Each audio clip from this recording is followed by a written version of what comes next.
नमस्कार दोस्तों। अभी महाराष्ट्र स्टेट में लीव एंड लाइसेंस एग्रीमेंट किस तरह से किया जाता है अर्बन एरिया में, वो हम अभी देखेंगे। ये लेटेस्ट प्रोसीजर 2025 मई ऑनवर्ड्स एप्लीकेबल है।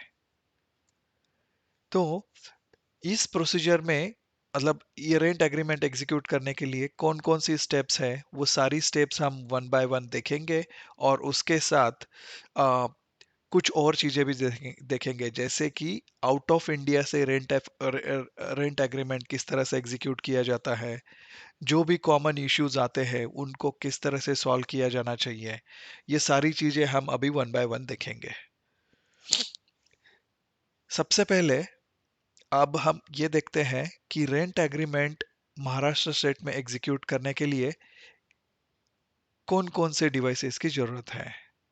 सबसे पहले आपको विंडोज 10 वाला एक लैपटॉप या डेस्कटॉप लगेगा विथ लेटेस्ट सिक्योरिटी पैचेस, जिसका सॉफ्टवेयर अपडेट ऑटोमेटिक हो गया है, ओएस अपडेट।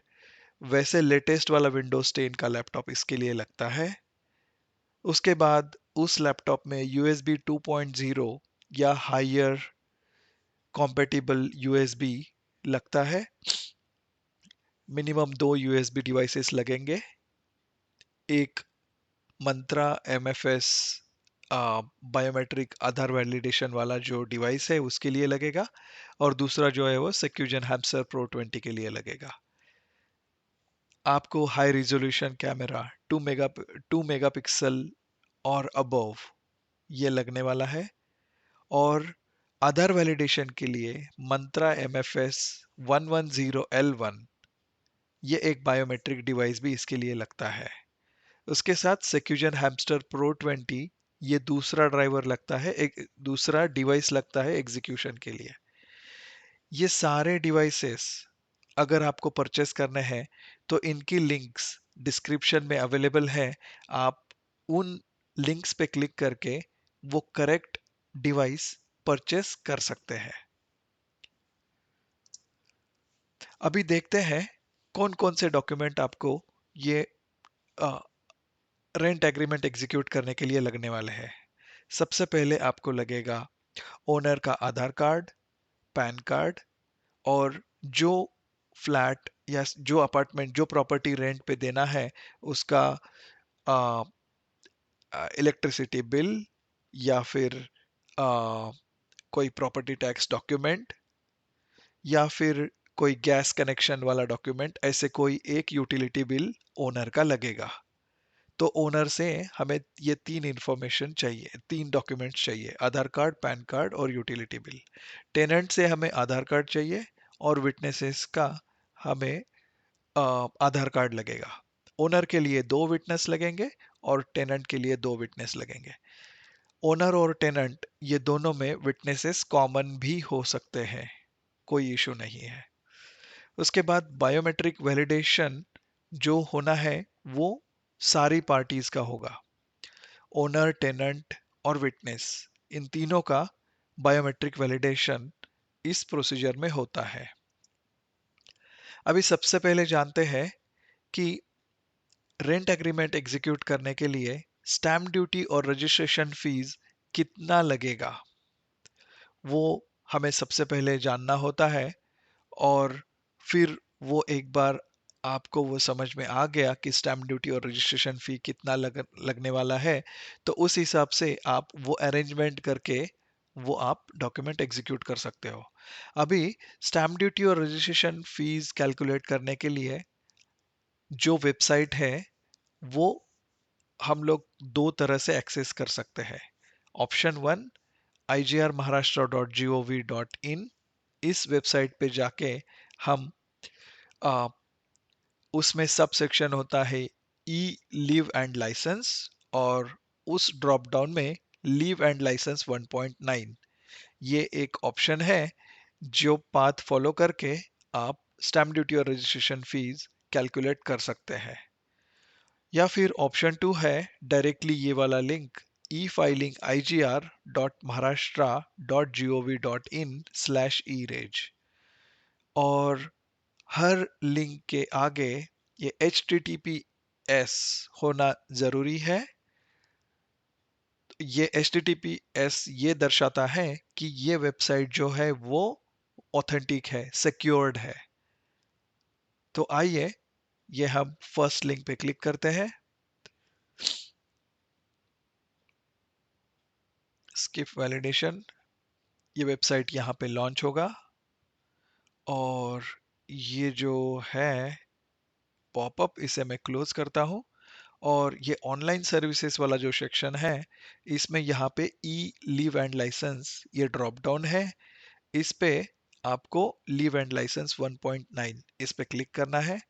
ये आपको एक दूसरी विंडो खोलेगा जिसमें ये वाला ये वाला लिंक खुल जाएगा।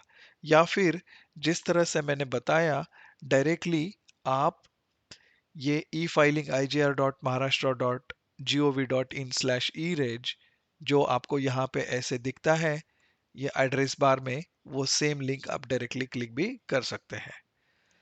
आइए इस पॉपअप को क्लोज करते हैं और यहाँ पे calculate stamp duty and registration fees ये बटन यहाँ पे दिया है, उस पे क्लिक करते हैं। जैसे ही आप उस पे क्लिक करोगे तो आपको एक दूसरा पॉपअप खुलेगा जिसमें आप license period 11 months from date today's date to date automatic आ जाएगा बेस्ड ऑन 11 मंथ्स।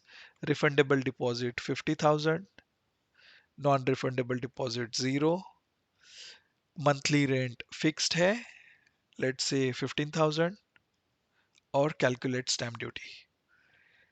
बस इतना ही प्रोसीजर है, आपको समझ में आएगा 11 मंथ्स के एग्रीमेंट के लिए कितना स्टैम्प ड्यूटी लगने वाला है और कितना रजिस्ट्रेशन फीस लगने वाला है। अभी यहाँ पे ये अर्बन सिलेक्टेड है तो ये रजिस्ट्रेशन फी 1000 से यहाँ पे आ जाता है। जैसे ही मैं रूरल पे क्लिक करूंगा और कैलकुलेट स्टैम्प ड्यूटी पे क्लिक करूंगा तो ये 500 बन जाएगा। तो इसका मतलब अर्बन एरिया में स्टैम्प ड्यूटी जो है वो 1000 रुपीज है। अभी ये हो गया फिक्स्ड रेंट फॉर 11 मंथ्स। मान लो फर्स्ट 6 मंथ्स के लिए रेंट जो है वो 12,000 है। तो आप ये ऑप्शन में वो सिलेक्ट वैसे कर सकते हो। ये क्लोज हो गया, मैं फिर से एक बार एंटर करता हूँ।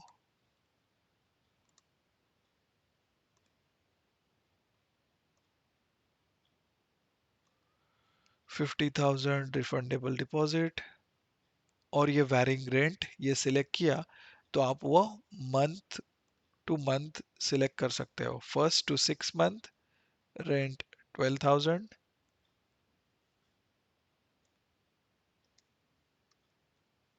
और 7 to 11 मंथ्स। पता नहीं क्या प्रॉब्लम है।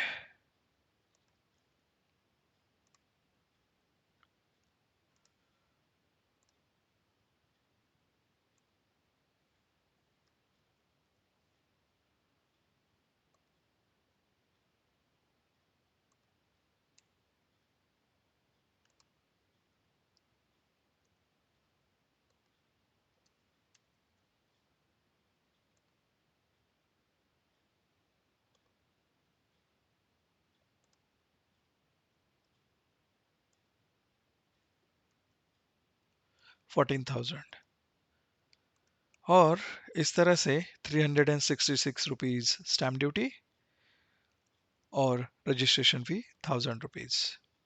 ये मैं एक नोटपैड में रिकॉर्ड करके रखता हूँ। या फिर आप ये आप नोटपैड और या मतलब कहीं भी आप ये इंफॉर्मेशन एक बार नोट डाउन करके आप ये डिसाइड कर सकते हो, पेमेंट का अरेंजमेंट कर सकते हो। इस तरह से स्टैम्प ड्यूटी और रजिस्ट्रेशन फी आप इसमें आइडेंटिफाई करते हो। उसके बाद टोकन जनरेशन ये दूसरा स्टेप है जिसमें आपका एक्चुअल एग्रीमेंट का एग्जीक्यूशन का प्रोसीजर स्टार्ट होता है। तो आइए हम लोग एक नया टोकन जनरेट करते हैं। तो यहाँ पे टोकन जनरेट करने के लिए न्यू एंट्री इस सेक्शन में जहाँ पे हमने स्टैम्प ड्यूटी और रजिस्ट्रेशन कैलकुलेट किया था, उसी पेज पे यहाँ पे आपको डिस्ट्रिक्ट सिलेक्ट करना है। फॉर एग्जांपल मैं यहाँ पे सिलेक्ट करता हूँ पुणे, और मैं एक पासवर्ड यहाँ पे मैं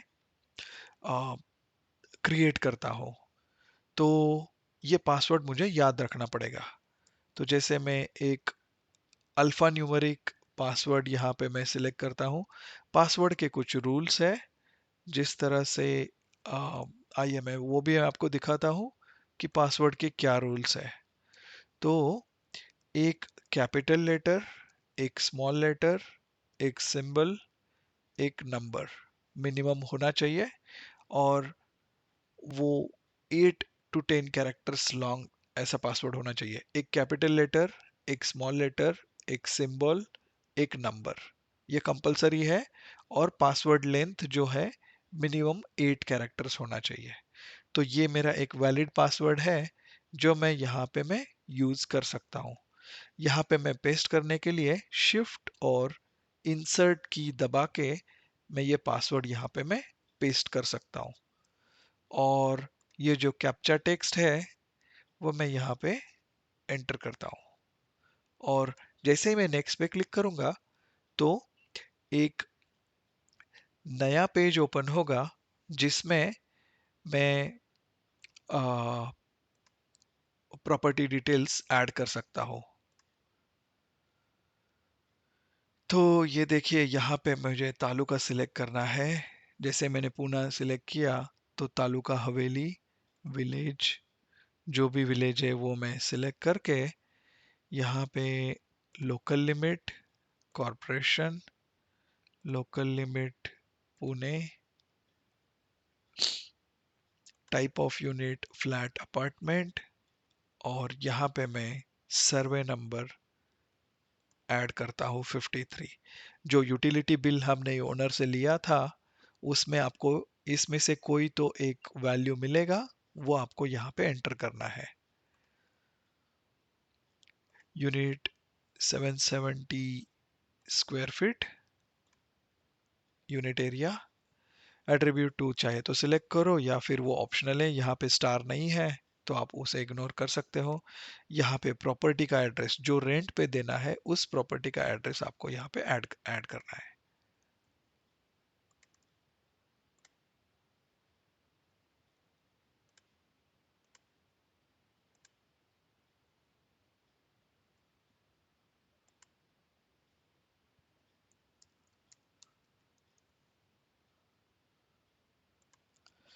इसके बाद यहाँ पे गैलरी का एरिया 700, सॉरी 70, 700 काफी बड़ा गैलरी हो गया, स्क्वायर फीट,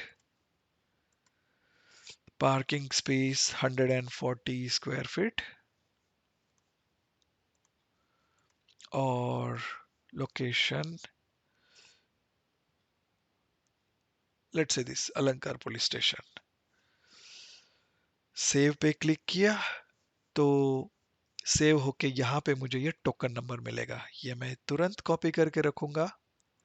और जो मैंने पहले पासवर्ड यहाँ पे जो ऐड किया था, मतलब एंटर किया था वो, और ये मेरा टोकन नंबर, ये मैं यूज करके फ्यूचर में कभी भी इस डॉक्यूमेंट को एंटर लॉगिन करके, मतलब जब तक मेरा ये सबमिट होके फाइनल मेरा रेंट रजिस्टर्ड रेंट एग्रीमेंट हाथ में नहीं आता तब तक मुझे ये टोकन नंबर और वो पासवर्ड ये मुझे रिटेन करना पड़ता है। जब कभी मुझे लॉगिन करके कुछ अ, इस डॉक्यूमेंट में रेंट एग्रीमेंट में कुछ चेंज करना है, मेरा आधार वैलिडेशन करना है, या फिर कुछ अपडेट करना है रिव्यू करने के बाद, जो भी आपको एडिट और मॉडिफिकेशन करना है सबमिशन तक, सब जगह पे आपको ये टोकन नंबर और ये पासवर्ड लगेगा। और डाउनलोड करने के लिए भी रजिस्टर्ड डॉक्यूमेंट ये लगता है। इसलिए ये अच्छी तरह से आपको याद रखना है, या फिर कहीं तो आप सिक्योर जगह पे इसको रिटेन कर सकते हो। इस तरह से हमने टोकन जनरेट किया है। आइए अब लॉग आउट करते हैं और ये सेम टोकन यूज करके फिर से लॉगिन करके देखते हैं। तो फिर से लॉगिन करने के लिए सेम प्रोसीजर, इस लिंक पे जाइए और ये ई लीव एंड लाइसेंस सिलेक्ट कीजिए और ड्रॉप डाउन पे लीव एंड लाइसेंस 1.9 पे क्लिक कीजिए, या फिर इस लिंक पे डायरेक्टली क्लिक कीजिए। वो सेम वेबसाइट खुलेगा जहाँ पे आपको ये पॉपअप क्लोज करना है, और यहाँ पे वो टोकन नंबर डालना है जो आपने नोट डाउन करके रखा था। तो ये टोकन मैं कॉपी करता हूँ और यहाँ पे मैं शिफ्ट और इंसर्ट की दबा के इंसर्ट करता हूँ। वैसे ही मैं पासवर्ड भी कॉपी करता हूँ और यहाँ पे शिफ्ट और इंसर्ट की यूज करके वो पेस्ट करता हूँ, 77423, और मॉडिफाई बटन पे क्लिक करना है। जैसे ही मॉडिफाई बटन पे क्लिक करोगे तो आपने जो लास्ट टाइम प्रॉपर्टी एड्रेसेस वगैरह डाला था वो सब कुछ आपको स्क्रीन पे दिखेगा। आप एक बार सब कुछ चेक करके यहाँ पे अगर कुछ चाहिए तो चेंज करके सेव पे क्लिक कर सकते हैं, अपडेट पे sorry. First time save button होता है, नेक्स्ट टाइम अपडेट होता है।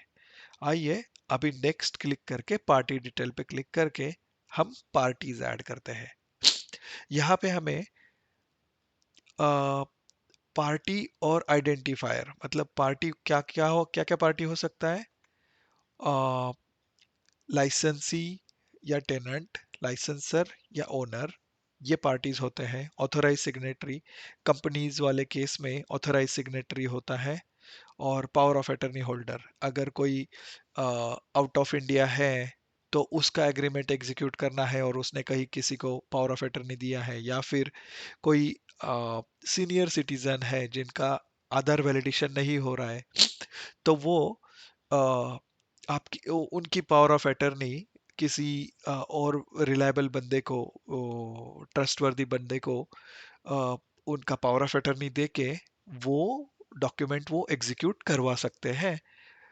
उनका आधार वैलिडेशन होता है।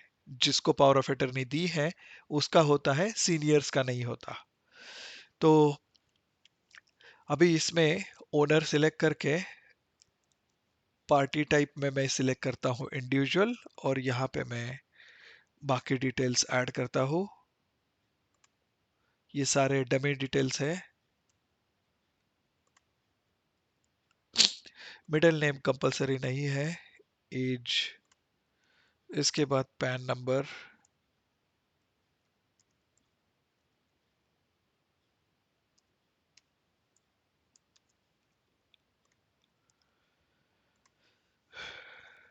मेल, ईमेल एड्रेस कंपलसरी नहीं है।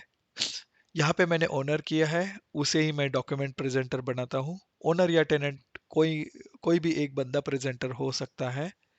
और उसके बाद ऑक्यूपेशन में सिलेक्ट करता हूँ सर्विस, और यहाँ पे मैं एड्रेस एंटर करता हूँ, flat number,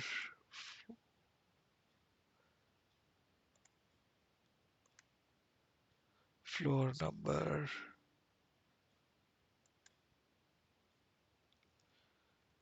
road, location, pin code.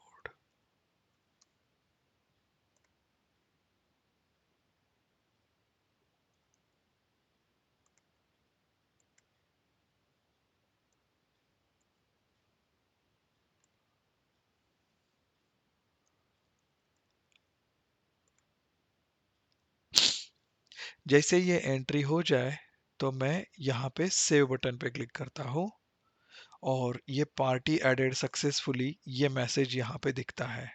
अभी मुझे फिर से ऐड पार्टी डिटेल पे क्लिक करना है और दूसरी पार्टी का एंटर करना है डिटेल्स, जैसे टेनेंट और उसके डिटेल्स, और ये सब ओनर और टेनेंट के डिटेल्स।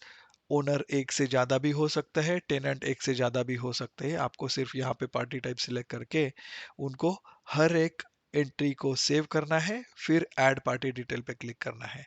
ऐसे करके आप सारे पार्टी डिटेल्स इसमें ऐड कर सकते हो।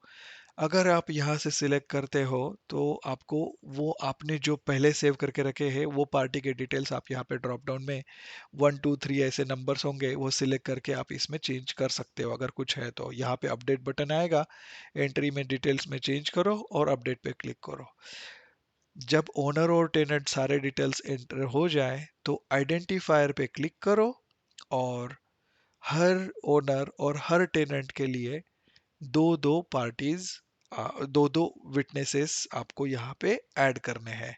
जैसे हमने जो ओनर का डिटेल्स डाला था डीएफ जी, उसके उसके लिए मैं एक विटनेस डालता हूँ। ऐसे मुझे हर विटनेस के लिए, सॉरी, हर पार्टी के लिए, ओनर और टेनेंट के लिए मुझे विटनेसेस इसमें ऐड करने पड़ेंगे। इस तरह से जब सारे ओनर, टेनेंट और विटनेसेस के डिटेल्स एक बार सेव हो जाए तो आप नेक्स्ट पे क्लिक करके आपको रेंट और अदर टर्म्स आपको उसमें ऐड करने होते हैं।